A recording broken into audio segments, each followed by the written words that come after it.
Hey, just a heads up that the following content may be disturbing or triggering for some listeners and is not appropriate for children. Please take care of yourself and others who may be listening with you. Welcome to the Bonus Babies Podcast, a show that has no easy answers, only hard questions. Once you enter the hamster wheel as a teenager, we are behaviorally problematic. We have just spent the first half of our childhoods in our abusive family's home to be removed by an institution that has no place to find a permanent home for us. And so I was angry and I didn't want to listen. And I'm sure that it made it difficult for my family members that barely knew me to be like, why would I advocate for this child who's being problematic, who I've met twice in my lifetime? So the older I got, the quicker I got bumped from home to home. I was only in the foster care system for 3.5 years. I lived in 8 different homes and went to 4 different high schools. And I never unpacked my bag. That's sort of a staple in my solo show too. I have one bag that I leave on my body and I never unpack for the full 4 years. And that sort of became my thing. I was too scared to put my bag down or put anything on the wall, or because I knew I would be uprooted at any moment.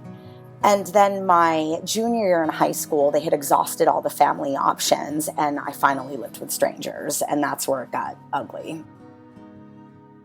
Can you tell me what you call the kids who you've cared for over the years?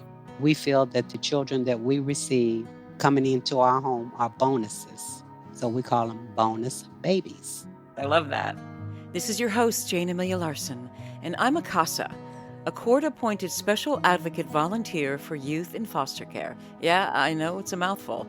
In the same way a CASA works, I explore all things in the foster care maze by talking to kids, parents, caregivers, attorneys, social workers, therapists, really anybody and everybody who will speak to me to keep the conversation open and the information flowing about all things CASA. Hi there, this is Jake Eberly, the producer of the Bonus Babies podcast, and today Jayne Amelia speaks with Renée Santos. Renée is a performer. She's an actor, writer, comedian, and right now she's touring nationally with her critically acclaimed one-woman dramatic solo show, CROSSROADS. It's a theatrical journey of her experience growing up in the foster care system. Here's Renée Santos.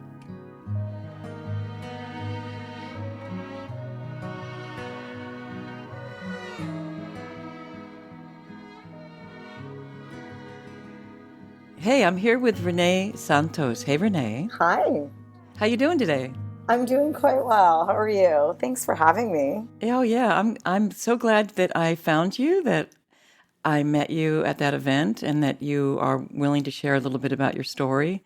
So let's just get right in. You're from Massachusetts originally, right? Tell me your background.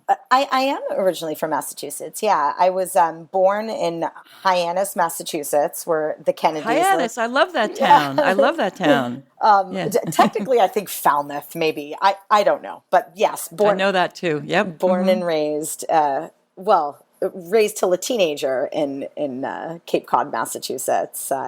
My dad is Portuguese immigrant. He was a sous chef for the Kennedys, which is why we grew up on Cape Cod. And my mom's family was from Cuba and Quebec, from what I understand, which I'm learning. What's really interesting about my story is because I went through the foster care system, a lot of my origin I've discovered since my mother's passing in February of this year, just through documentation and going through her apartment. So a lot of my legacy I'm uncovering literally in the last 3 or 4 months of my life. So it's been very, very interesting. Oh, so all that information is basically new to you. A lot of it, yeah. And as a quick little diatribe, my mother her family is from Cuba. My mother was born here in the U.S. in 1955, but her older siblings and her younger siblings were born in Havana. And I never understood, why is my mother the only one that's technically American born with siblings on the other side? And it wasn't until her passing that I realized that my grandpa, who was from Canada during the Cuban Revolution, served in the Canadian embassy during the Cuban Revolution, met my Nana. They immigrated to the United States. Then basically the white side of my family found out that he fell in love with a Cuban woman who he was not married to. And then they were deported back to Havana and re-immigrated to this country in 1962. So that's why my mother is like in this no man's land where she was born in this country, but siblings on either side were not. So to even discover that like internal racism within my own family. I learned all of that in 2025. So it Wow. was like, what? I mean, I knew I was Yes. Cuban, but I didn't know the whole origin. Yeah, I can imagine that's a lot to take in, especially since you probably had questions your whole life. And then all of a sudden you get this stuff laying on you and you're trying to piece it together right now as we speak, even now, right? Absolutely. And I think the interesting thing about either going through the foster care system or being adopted is I think we all have this pull to understand our origin. I think it's a natural human inclination. And when that gap exists, we sometimes fill in that space. And I think I inadvertently did that in my childhood, not really knowing what was like a confabulation of my actual story. And I always wondered how Hispanic I was, or if I could classify myself as Latina because I was only English speaking, and just all of those questions around identity and our origin and how we allow ourselves to be defined or how other people define us has been sort of this existential crisis in my whole life, you know. So, in your family of origin, you were raised with your father and your mother at first, or was your dad ever in the picture? Because I know that you had quite an experience with your mom, but was your dad ever around? Can you He talk about was, that? you know, my dad was a weekend dad. Let's say there was a gap. And again, I'm saying this much from my childhood perspective. From what I understand, my parents got divorced when I was 4 months old. So it wasn't until my late 30s that I even saw my parents in the same room together. I had only seen them in Wow. photographs together. It was my sister's wedding in 2018 where they were reunited, and it was bizarre to even see them in the same room. But so my dad, I remember when I was a little girl, my mother would like drop us off at like a McDonald's where there'd be this exchange, and I would get in my dad's car and then my mother would drive away. So my dad was present, but it was erratic. There were lots of gaps. I would see him for like summer vacations, but not in the week to week daily routine. I never remembered them actually raising us. My two older siblings have some memories of my dad being in the picture. But then in 1985, there was a massive gap where my dad lost custody because he had me for a weekend and lost me in an amusement park called Rocky Point Park for like 36 hours. And so I was returned by a security guard. Like, I guess I veered off of some trolley in this amusement park, and my mother found out circuitously through the Cape Cod Times and filed for custodial guardianship. So my dad, from like 1985 to I believe 1990 till I was like about 10 years old, my dad had no custody of us, from what I understand. I think maybe there were some supervised visitations. I remember there being a strong absence.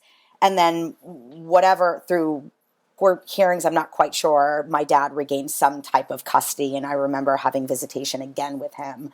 But we slid back into that same summertime role, never day to day. Right. So, and then in high school, when you were 14, I believe, then you were removed from the home, you and your sisters, and you had mentioned to me that that CPS was called repeatedly prior to that. Can you talk about that?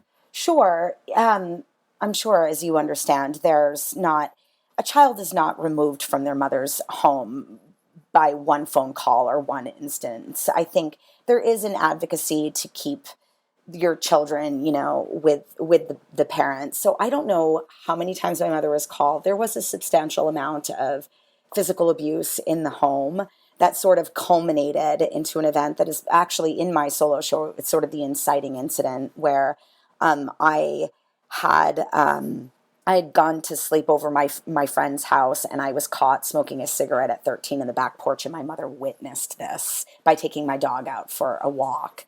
And I basically got caught, and, you know, she basically lost it, and my arm, she broke my arm in the grate at the refrigerator. It kind of got stuck in the refrigerator, and the next door neighbor was actually the sheriff of the town. Coincidentally, we just happened to live across the street from him. And so that was sort of the straw that broke the camel's back. I had run out of the house, and in my dramatic teenage way, I sort of made a scene. I didn't quietly exit the home once that incident had happened. And so then there were a bunch of neighbors that were calling, and I didn't really realize quite the consequence of that action, you know. And so the Department of Social Services and the cops showed up at my house on May 4th, 1994, when I was 14 years old, and gave me 2 hours to pack, and I never returned to my mother's home ever.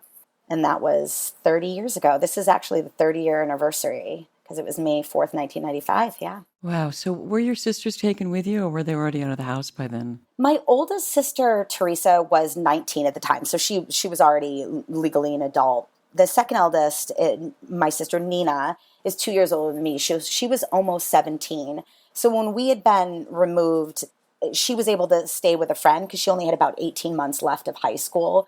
And so the department said if there was somebody that was willing to take guardianship. And I believe Nina applied for emancipation around like 17 and a half. So there's really only a year window. So she wasn't placed in any homes. My little sister, Amanda, has the same mother but different father. So she had gone with her father. But I was in this sort of no man's land where I was only 14. I wasn't quite old enough to be emancipated. Behaviorally, I was slightly problematic, and they weren't going to allow me to stay with my mom. I don't know initially what the issue was with my father. I did end up being with my father for a small period of time, but initially when I was removed from my mom's, I was just stuck in this place where they didn't really know what to do with me or where to put me. And then I did live with my father for a little while. He went through a divorce with my stepmother at the time. That also was very problematic. There was an abuse history on that side. And within 6 months to less than a year, I was removed from my father's home. I lived in 8 different homes and went to 4 different high schools. A lot of them were family. And I do want to applaud the system for at least trying to keep you connected to your origin, right? But a lot of my family members, these were people, aunts and uncles I had met once or twice in my lifetime. I didn't really know them. They were strangers mostly.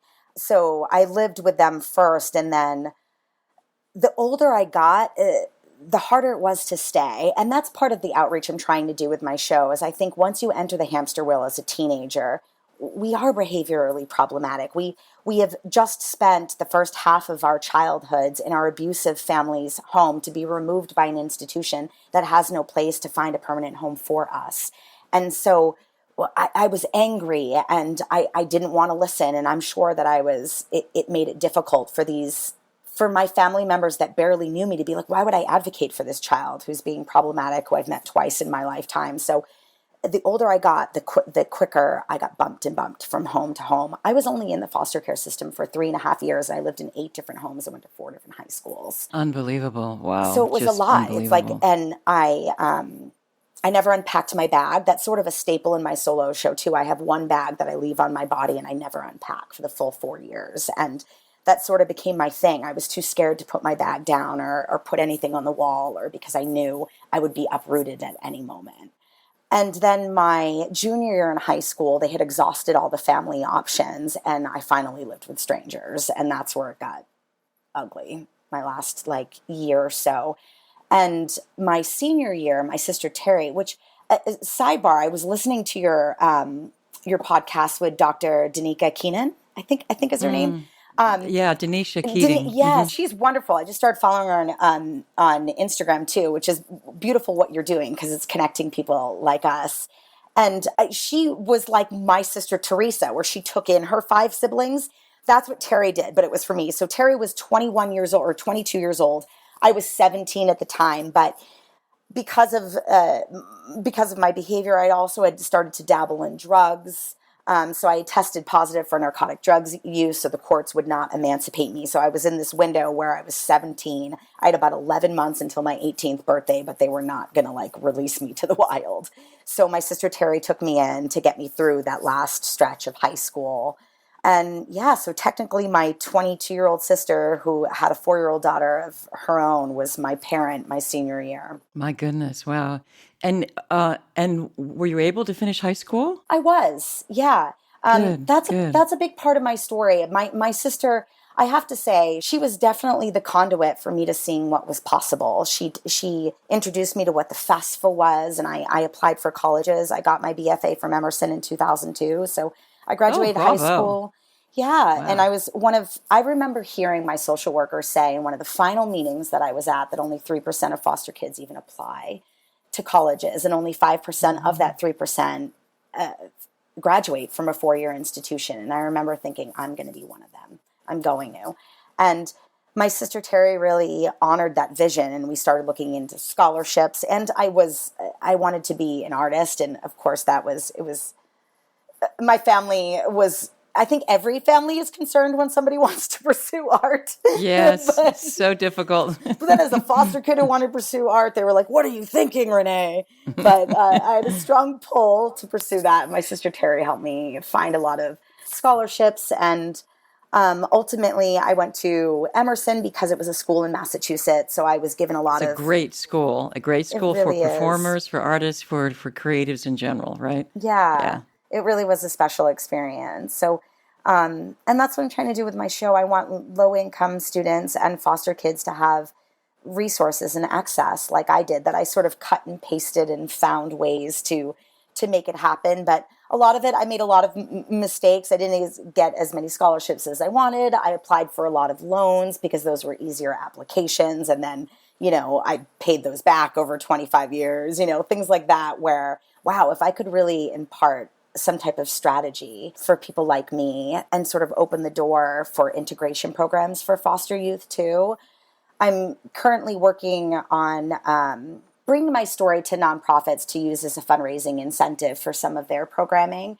And I found this amazing nonprofit based in Detroit, Michigan, that's working to implement legislation so that people who have aged out of the system can stay on government insurance medical insurance through 26, because now, if you are a regular person, you could stay on your parents' insurance till you're 26, but you're a foster kid who is aged out of the system. Those resources end at 18, and so I want to work with this organization to possibly bring my show as a fundraising incentive, use the ticket sales to help them create more programming and get some grassroots organizations like boots on the ground to help push some of this legislation so that I can be of service through my show. I think that's a wonderful idea, because when people hear your story, you telling your story, and see to help them see possible solutions from the real deal, right? So it's not just somebody extrapolating information they've heard or read. It's you telling your story. This is what I did. This is what worked. This is what didn't work, right? Yeah, absolutely. I mean, we hear this, so it seems a little cliche right now, but representation really does matter. Every kind of representation. And I think part of my defiance, even when I was applying for scholarships, is I would meet with social workers or financial aid officers that were giving me these resources, but they didn't really understand my backstory. And as somebody who's lived through it, and for example, I remember when I first got to Emerson, part of my financial aid packages, I was given a work study program, but it was a work study program. So I had to work 25 hours a week, sitting desk, in order as basically a financial aid exchange. So those were hours in, but that wasn't actually income. And because I didn't have my parents, I was also working in an all-night diner from 11 p.m. till 8 in the morning, and I had a work study program. So I was a full-time student and working full-time the entire time I was at Emerson. And so some of these resources, it's like, well, this is great. You're a foster kid and here's a work study program. But I'm like, but I'm working 40 hours a week and I don't get to just be a student. Like, on paper, it looked great. Like, here's a foster kid that's also at Emerson. But I wasn't like the other theater kids that were getting resources from their parents where they could compartmentalize and focus on their work. And I only auditioned for 4 plays the entire time I was at Emerson, and I never did one full-length play the entire time I was at a performing arts school because I had to work. Wow. Sometimes I didn't even audition because I had to work. So I got my curriculum through my classes, but even my senior year, I was finally cast in my first full-length play as Jessie in Marcia Norman's Night Mother, but I was working this insane schedule, and I got mono, and ultimately my understudy performed my role. So I never did a single play the whole 4 years I was at Emerson. And so I want to be able to utilize my story and say, this is the gap. This is what's missing. You can't just give us a work study program. Give us an actual scholarship that allows us to be a student. Because I had a lot of social worker restrictions and I had to pee in a cup and test for certain things. I couldn't apply for certain external programs, and I wanted to do the Amsterdam program. And they were like, well, she's being monitored as a ward of the court in the state of Massachusetts, so she can't go study abroad in Amsterdam because there would be a conflict in that. So I felt monitored and I felt trapped, even though I was getting some of these resources. And I'm like, how can we do this differently so it doesn't just look good on paper that I'm in the same space, but that I actually have the same access as my peers? And how can I do that for other kids like me? I hope you can make a difference, because I hear that a lot, that kids in the system, even if they're getting support in college, they're overwhelmed by all of the hoops they have to jump through and how exhausting and stressful it is just to get a normal education with all the other factors that they have to wrestle with. So let me ask you, what did you do on the holidays and summers? Did you go back to your sisters, or could you stay at school? How did that work? It was a combination of both. My sister, I will say, I'm so grateful that my sisters and I are very much a tribe. So they really were my home. And as we got older, my sister Terry lived in New York for like 20 years. So I would go home to New York City, which was her apartment in New York. And for much of it, other times I would stay and work and do like holiday jobs and stay at Emerson and like sublet an apartment once I couldn't be on campus, and then return to campus. So I sort of cut and pasted holidays. Yeah. But That's funny that because you've already mentioned that you cut and pasted. So it's cut and pasting, trying to fill the holes all the way. yeah, I was trying to normalize my experiences as much as possible, and trying to find this balance between gratitude for my experience, but also advocating for the fact that it was different for me was hard, because I am incredibly grateful that I got this prestigious education. And I've talked to a lot of my friends that are somewhere in the middle. It's like either you are super wealthy or you're like a broke foster kid in order for you to go to an institution like this. But if you are anything in between, it is really hard. And so I never wanted to overlook the fact that I was given incredible access. Now, there was quite an exchange for me to get that access, but so a large part of me didn't want to complain, even though it was harder for me. And I think also there's the generational trauma of coming from poverty and the access that my family had as a Cuban immigrant. Like, I didn't deserve as much. Like, I was taught from very young that we were less than, and God rest my mom's soul, but she was not a feminist or necessarily like an advocate for the empowered woman, if you will. Like, she definitely believed like we should listen, and we need a man in our life to help us move forward. And if we don't have that, there is a level of acceptance we have to have that we're always going to have less. We're going to have to work harder because our value is based on being elevated by a man. So if you don't have that, you'll be okay, but get into acceptance that your life will always be harder. And that was kind of like what I was taught. So that belief system was like, I never am going to have the same things that other people have, and that's okay, because it was like this almost, I had my own classism issues, that were sort of indoctrinated. And I think she did it from a place of trying to keep us humble, but in turn, it made me feel like I didn't deserve more. Yeah, it kind of sounds like you felt you weren't entitled to complain. Yeah. That you didn't, yeah. Yeah, and the truth is you didn't really get a very good deal. You had it pretty rough.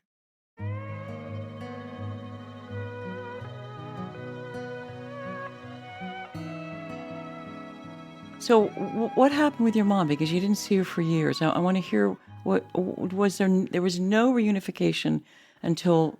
Well, I'll let you tell the story. This is a hard one, and I am open to sharing it, but I think it's still so raw because my mom passed in February of this year, and apologize for getting slightly emotional, but I feel like I learned so much about my mother this year, and that we were estranged for 20 years, and I was with my mother the last nine days of her lucid life, and I felt like I was expediting an entire relationship with my mother. I was trying to fill in a 20-year gap in 9 days, and I took in as much as I could, but there was so much I learned about her. And I think what breaks my heart about my mother's story, as a 45-year-old woman looking back and seeing the humanity in my mother's story, is that I now see that I believe in restorative support and not just punitive separation. And I think when the department stepped in with my mom, she was abusive. She did have mental illness,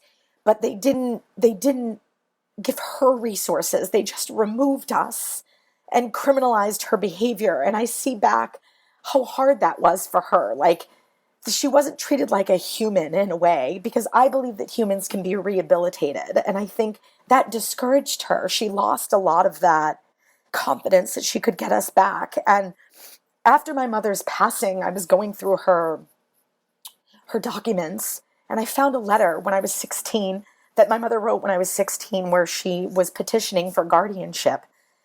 A letter she wrote to the courts trying to get custody back of me. And I never realized my mother tried to get custody. I had this story in my head that she didn't care and she was very dismissive, and it's like I was an annoying kid and she kind of threw me away. And I think the lack of prefrontal cortex that interpreted her why back when I was 16 had really sort of infiltrated my my bond with my mother. And I think I missed some opportunities to reconnect. In my 20s and my 30s, I was so angry. And there were moments where she did try to connect. But reading that letter, she fought really hard, but she was not granted guardianship. And that's what broke my heart. The court said no. She had too much of an abuse history that they didn't award her custody at that court hearing in 1996. And after that, that is when I started living with strangers. And I look back at that letter and I thought, I had no idea that letter would be the impetus to one of the hardest experiences of my life for both of us. So, and I look back now and I think my mother was sitting there with a broken heart, wondering where her baby was. And I was like being beaten in a foster home. And I feel sad. Like, I remember holding my mom in that last 9 days and feeling brokenhearted for both of us. So my hope in this story, like, since my mom passed, I changed the whole ending to my show. Let's talk about your show, because, well, actually, you've got a couple of things going on, but let's talk about what you're referencing right now. Mm-hmm. Tell me about your show. What's it called, first of all? It's called CROSSROADS. I call it CROSSROADS for a number of reasons. When I went into the system, my favorite artist growing up was Tracy Chapman. And when that day on May 4th, 1994, when I had to pack my bag, the only thing I took was 2 outfits and Tracy Chapman's album, CROSSROADS. And I listened to that song on repeat every time I sat in the Department of Social Services, just on loops. And I would have these fantasies about like learning the song and becoming a musician. And so that, I just remember that song every time I was scared or lost. It was sort of a staple in my healing. But I also named it CROSSROADS because I think there are so many crossroads each time I was placed into a different home. But the reason why I also named it CROSSROADS is there was a little girl that I met in the Department of Social Services that was playing the game Sorry the day that I went there. And I noticed there were like crosses on the actual board too. And in my solo show, my set is a life-size Sorry board. And that little girl plays the game with like life-size pawns. Oh my gosh. Wow. So it was and I wrote this as a journal entry sitting on that bench, knowing I would turn it into a story. Like, I began writing this as a journal entry that day in the office, but she was 5 years old and she was playing Sorry and she asked me to play with her. And she said that Sorry was a game about foster care because there were 4 different homes that you would go all the way around the board and almost get home. And then you would get a Sorry and you would go back to start and you would get a new home. And that her social worker told her that Sorry was made for us, for foster kids. And I sat there in that office while I waited for 8 hours to be placed. And this little girl who was 5 when I was 14 was like the Yoda, this like wise young sage. She had been there before. She had been in the system for so long. And we just played Sorry together. So that is the staple of my show, is everything revolves around this Sorry board and that song. And each time I rotate into another home, we play another round of Sorry.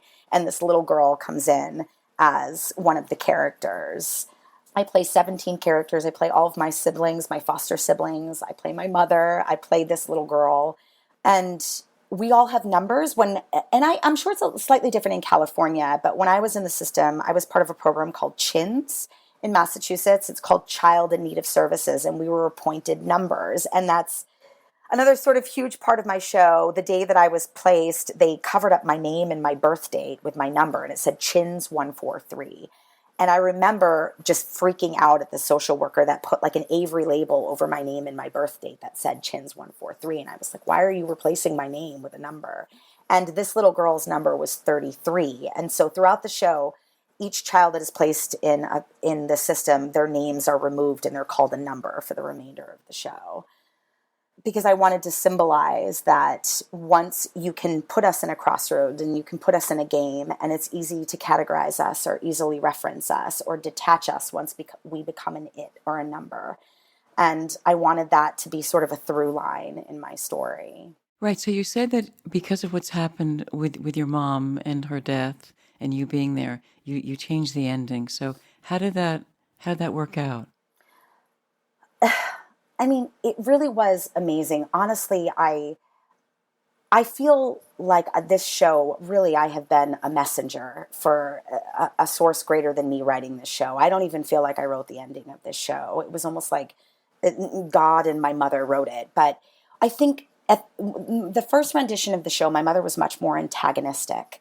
And as my mother was approaching her final days, I really was able to see her humanity. And I didn't want my audience to be angry with my mother. I wanted them to see her humanity as much as they saw the humanity in my little girl. And I think for a long time, I thought the only way for me to tell my story is if I'm the protagonist and she's the antagonist. And I thought, after what my mother went through, I realized like we both sort of are the protagonist of this story.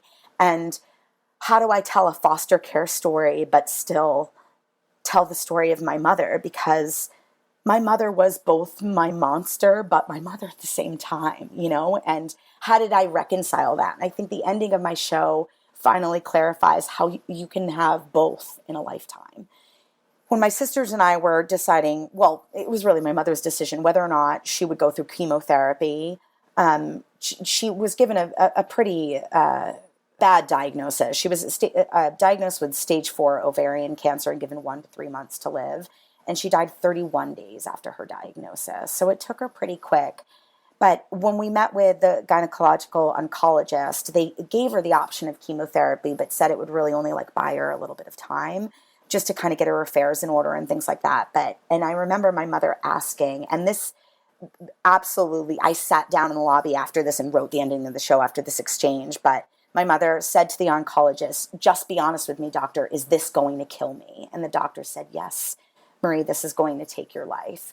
And she looked back at me and my 4 sisters, and she said, I've tortured my babies long enough. Put me on hospice. And in that moment, I thought to myself, the most maternal thing my mother ever did was die quickly. And it was like everything that didn't make sense fell away in that moment, where it was her apology. It was her apology to be like, I'm not going to torture them. And, I die slowly in one of their homes. It was like she accepted her assignment in a way that I had never witnessed. And in that moment, my mother went from my monster to my hero. And I needed that. And it completely changed how I was able to tell my story. Wow, this is so moving, Renee. And I so appreciate how frank you're being. I know it's difficult. But I also know, I think you mentioned this, but I know this from my own experience, that doing that kind of work on stage helps you to process your grief. Just telling the story in a way that you hope others can receive it is a very therapeutic process. And that's been true for you, hasn't it? Definitely. I think when we witness the raw depth of another person's life, either on stage or screen or through theater, it reminds us of our shared humanity. And I really do believe that this is my way of being of service. And I think sometimes when people don't understand art, it can be like, I'm on stage for 90 minutes by myself. I play 17 different characters and no one else is there. It can sound like it's very egoic if you don't understand what the show is. But my hope is, by putting myself on display and accessing these characters in some of the hardest moments, like to be my mother on stage where she is being abusive to me and channeling that through my own instrument, was an incredible task. It was one of the hardest things I ever did. Sometimes I would need days of rest after I performed my mom monologues. But I believe that art can invite compassion if we're able to tap into that. And I think, I'm not good at math. I'm not good at a lot of other things, but like I believe that performing is my ministry. So it's the only way that I know how to tell my story and to give her life. And my hope is that if I can reveal my inner life, it allows other people to have enough courage to reveal their own. I love that idea, and I really hope it happens for you. I can imagine this not only as a source of change, policy change, but also I can imagine it touring around the country in all different size stages, helping people understand what it's like to be in the system and to be struggling in a family, and how and also with I'm imposing this on it, but please forgive me if it's not right for you, but that I really feel that families need more support, and if families had more support, our children would not be failed so miserably.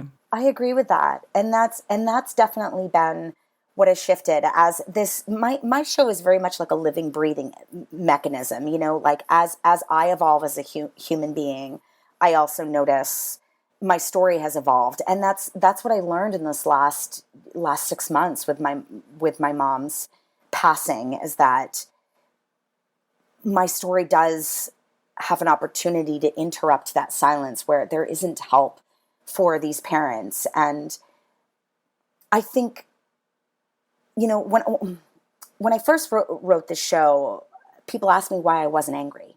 I had every reason to be angry. Like, look what she did, and what I've learned through this process is that I've never met a person who is really free, that is angry.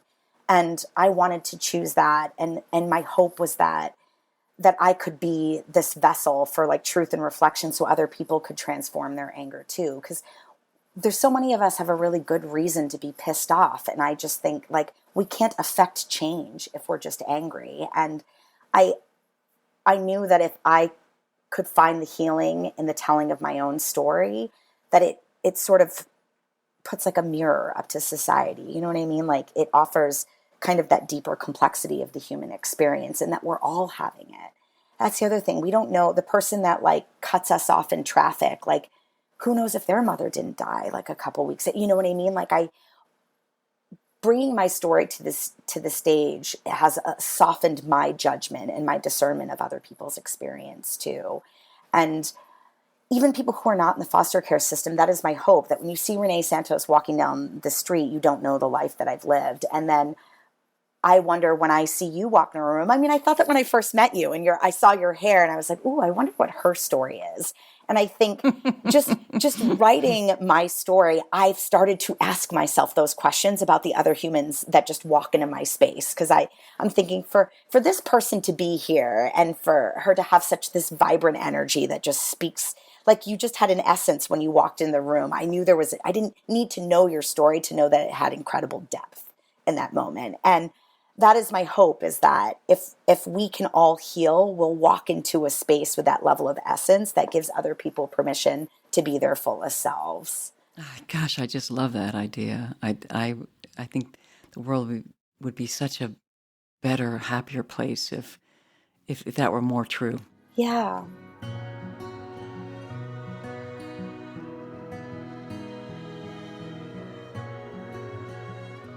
All right, so let me ask you, so what's your dream of dreams? You touched on it a little bit about your advocacy and the potential for you to make policy change. So how could that manifest itself in your heart and mind? That's a great question. I'm still sort of, I have a lot of theories and curiosity about that. I don't know if I have a definitive belief system, or if I could give, a button of what exactly is my goal, because it's sort of changed and morphed, especially with all that's happening in the world. Like I started asking myself this question about my show and my work is, what is the need of the time? And for a long time, it's like, I just wanted to be an artist. I wanted to be an actor. And, I would get to say, Bob, can I get a price check over here as a one-line co-star in a TV show? And there was like this vacancy of, is this fulfilling me? You know what I mean? Is this really what even though I knew that I was supposed to be a performer, I'm like, how can I change the world with saying a one-line co-star? And that sort of was, that reevaluation is what allowed me to like lean into doing the work to tell my story. So that has changed over time, because initially it was like, I just want to help foster kids. And then my mom passed and I'm like, I want to help, restorative programs for the parents too. And, that keeps changing in what organizations I reach out to. And initially when I reached out to during Foster Care Awareness Month, I found out that 82% of foster kids that are adopted are under the age of 12. And then that shifted the trajectory of what I wanted to do. Because I thought, well, I didn't go into the system till I was 14. And I thought, well, obviously, I think it's beautiful that these children are adopted before the age of 12. But I'm like, what happens to those of us that are like me? I feel like we adopt the puppies and we euthanize the older dogs. And where I want to help the teenage foster kids specifically. And as soon as I mention foster care, I get these testimonials of people who are like, oh yeah, I know this girl that got adopted at 7, and I know this who adopted a baby. And I'm thinking those resources are in place, amazingly so. And I thought, this is where the gap is. The gap is for the kids like me that end up in this no man's land. We're scary and damaged. No one really wants to adopt us. Like, we don't get adopted as teenagers. And why is that not in so much of what I looked up during Foster Care Awareness Month were not for kids like me?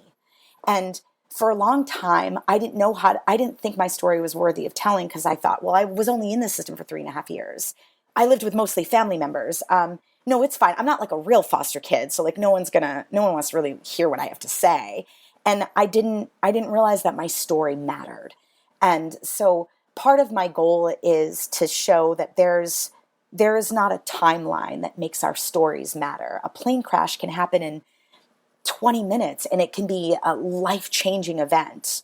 I do want to get my story out there as a performer and as a resource for social change. But also, I mean, truth be told, I've worked really hard my life. I would love to make a living as an artist. And I believe that this show is special, and I could do both. I could be of service through my story and not have 785 jobs like I do.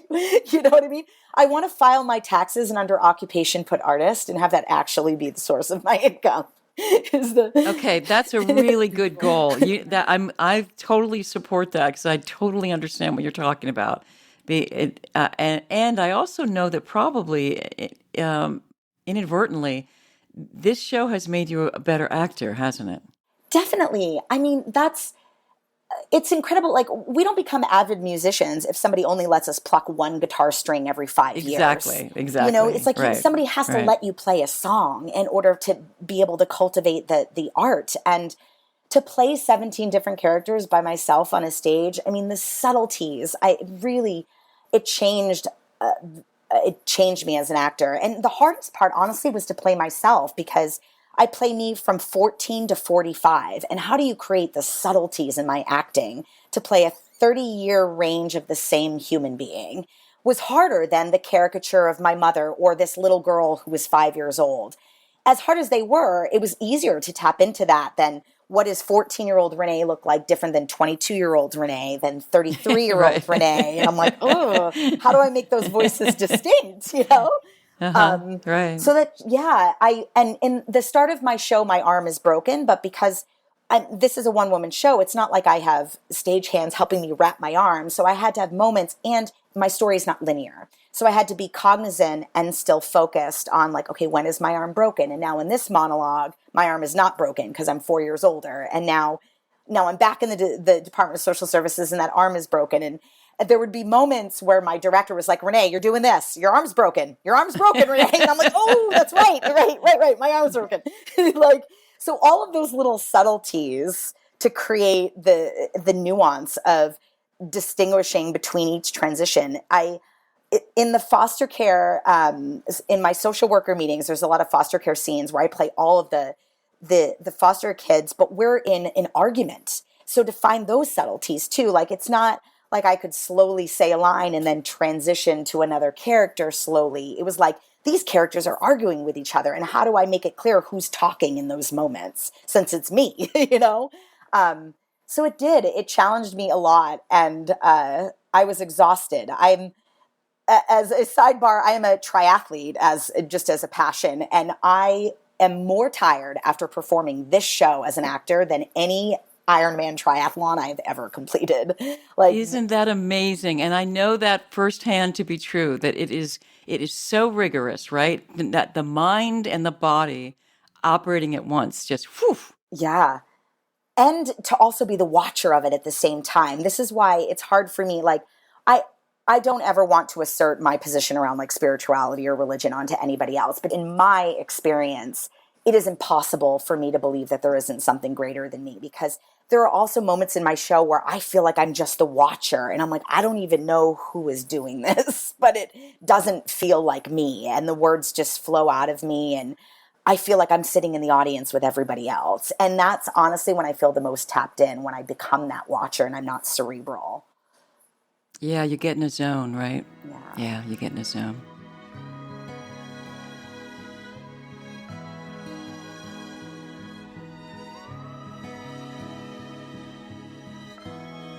So I'm so glad you were able to connect with your mom in the end, because, I mean, gosh, that's just terrific. I'm sure that was difficult to make that leap too. Yeah. And how brave of you to do it, because it would have been maybe easier just to shut that down, right? Definitely. And it's one of the reasons I'm so grateful for my recovery. And I went to a PTSD therapist for 25 years, which was very much guided me toward my healing and releasing a lot of my anger and forgiveness. And in full transparency, I have 11 and a half years sober. So going through the 12 steps program and really working with my sponsor over the last decade to do a lot of this forgiveness work. My fourth step, which is a fierce and moral inventory, I wrote like 100 pages about why I resented my mom. And to do that work over the last decade really released that. And when I reunited with my mom in my late 30s, I don't think I would have been able to really hear her as a human being had I not done that work prior. Like, there was no mistake that this show wasn't able to be finished until now. And I think that's the other thing about divine timing, that I wanted the show to be made into a movie in like 2016, just the idea of it, when I was 36 years old. And it wasn't ready. And that is the feedback I got. And I had a lot of resistance to like, you don't know me and I'm ready, like whenever I would get criticism. And the more that I lived life and did this work, and then my mom passing in 2025, that clarity that this story was told exactly on the right timeline, that there's no way I could have told this story earlier. And with the maturity of being 45 now, but also the humility, I think if anything shifted in my 40s is that I became teachable again. Like in my 30s, like I just thought I knew everything, and now in my 40s, I've become this vessel to learn and to know, like, I don't really know what the trajectory is of this show, but what I do believe is that it is a doorway for me. I don't exactly know what that looks like, but I feel so centered and pulled to purpose with this show that I'm just trying to trust that, even though I don't have a definitive, like, next actionable step of what I do. I think, like 3 months ago, I wouldn't be like, what the next thing is? I'm going to meet this woman named Jayne. I'm going to go on a podcast called Bonus Babies. You know what I mean? Like, how could I predict this? It's just, I met Jeanette. I got invited to this event. I thought, just show up and the universe will conspire for your good. And I think that's what I'm leaning into with like what to do next, is just keep being open, keep meeting people, and the people that are supposed to advocate for you or champion for your work will, that I don't have to assert my story into anybody else's life. That yes, I have to make myself present, because I also believe you can't buy what you don't know is for sale. So there's that line of like, closed mouths don't get fed, but I can just show up as who I am and share my experience instead of selling my experience, Right. So do you have any plans to mount the show soon, either in Los Angeles or somewhere else? Do you have something in the works? I do. I'm performing my show at my alma mater. There's a satellite campus for Emerson here in Los Angeles. Yeah, here in Hollywood. Yeah, so I'm doing the show at Emerson Satellite Campus on August 25th. I'm very excited about that because I graduated from that particular program. So That's really exciting. And I'm in the works right now. I actually have a Zoom meeting on Thursday about possibly bringing my show to the main campus in Boston. So we don't have a date for that yet. We're kind of working out the logistics of how to get that there. I may potentially do like an adjunct sort of intensive workshop, helping low-income students apply for financial aid and piggybacking that with the performance of my show. So which is another thing I would love to do, is bring this show to colleges where I could do a workshop on the back end and help students actually find some of these financial resources. Because a lot of the scholarships I got once I was a student. So if they could see my show and then take my workshop, I would love to tour the country and do colleges performing my show. Yeah. I love that idea too, because it'll be really fun, but also super helpful.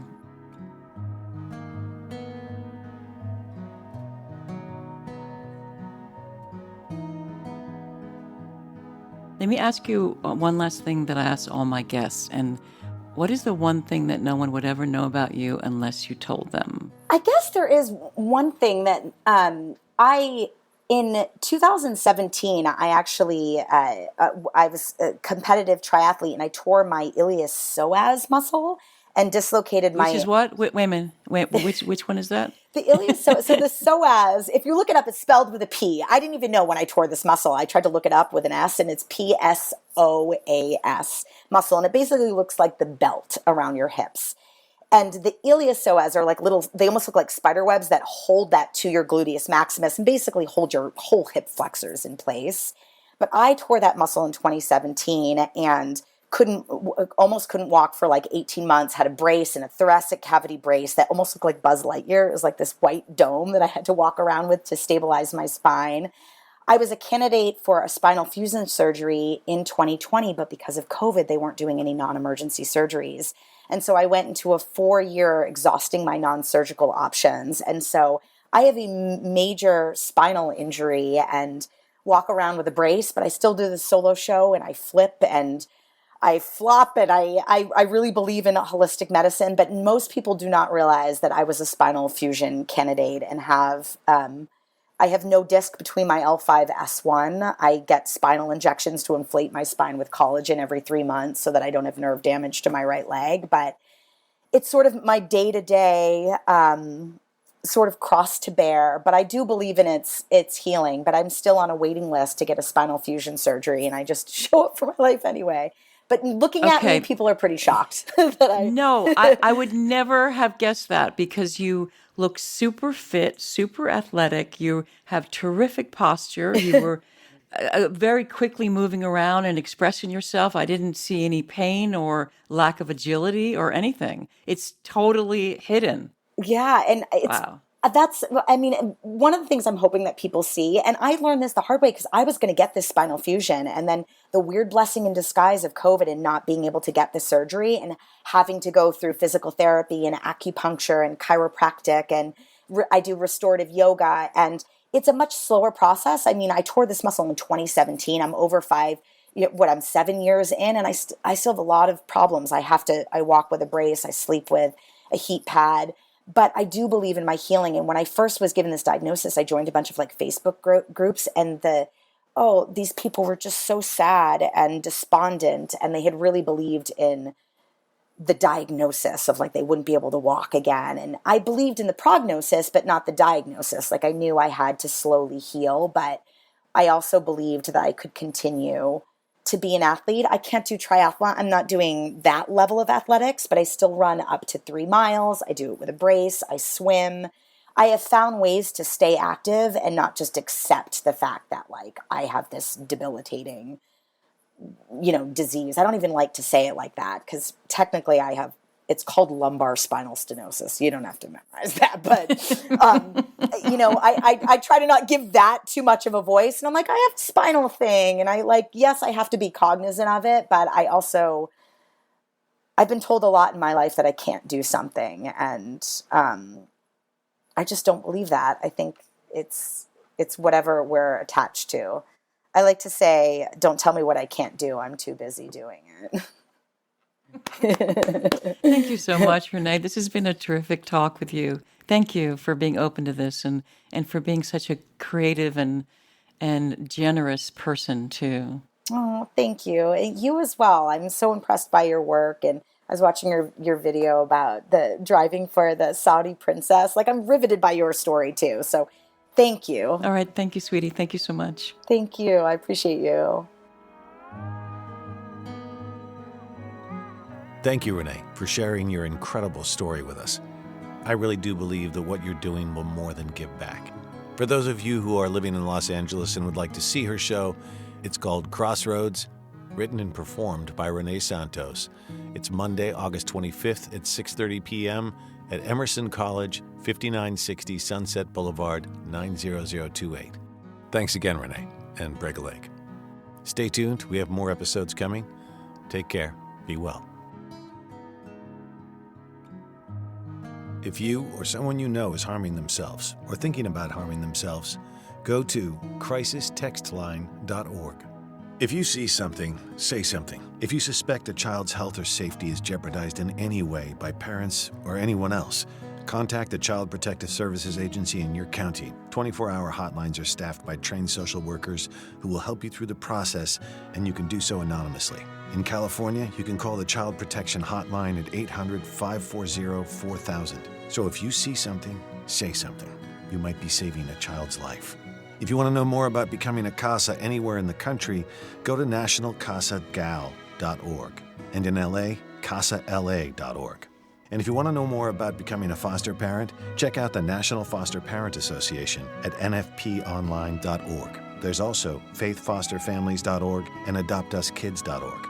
There's tons of other information online as well, so you can just hunt around. We also want to thank the supremely talented Christina Apostolopoulos for her beautiful original music. You can find her music on Spotify or Instagram at Christina Aposta. And also thank you to Yukon Har for his engineering. Thanks for listening, and if you like what you hear and you find it as valuable as we do, please rate us and hit subscribe. You can also make a donation at bonusbabies.org. See you next time.